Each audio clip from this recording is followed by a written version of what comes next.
So in your local district, go and find out what happened to enrollment over the last 3 or 4 years. I'll bet you dollars to donuts, it went down and went down a lot. And they don't like to talk about it because parents, they're not going to take the chances. I'm not going to go through the 5-year plan with my 10th grader that's not going to help them until they are out of school. So they take their kids out of the school.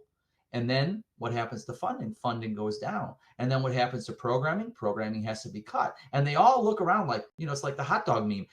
We're going to look for the guy who did this to us. You did this to you because you didn't listen to parents in the first place.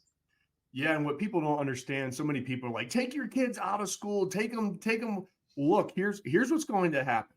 I mean, you have every right to take your kids out of it. It would be tough to stay in that school district if you had the means to take school, put your kid in another school with cool school choice and everything, which I agree with 100%.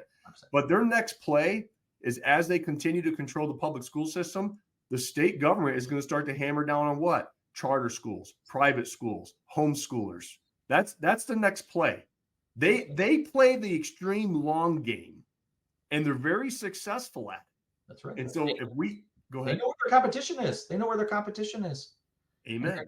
And they said, look, charters. I mean, I can go on this for hours. My local idiot, Matt Colazar, who is our D rep, I'm a teacher, and the first thing he said was, "We want transparency in charter schools." And I said, "Hey, dude, how about some transparency in public schools?" Yeah.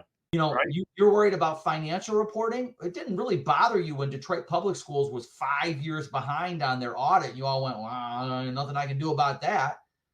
But all of a sudden, they leave the traditional public school. Remember, charter schools are public schools. So when they leave the traditional public school, then you're all freaking out. It's not about public school because a charter school is a public school. What is it about? What do charter schools not have that regular traditional public schools have?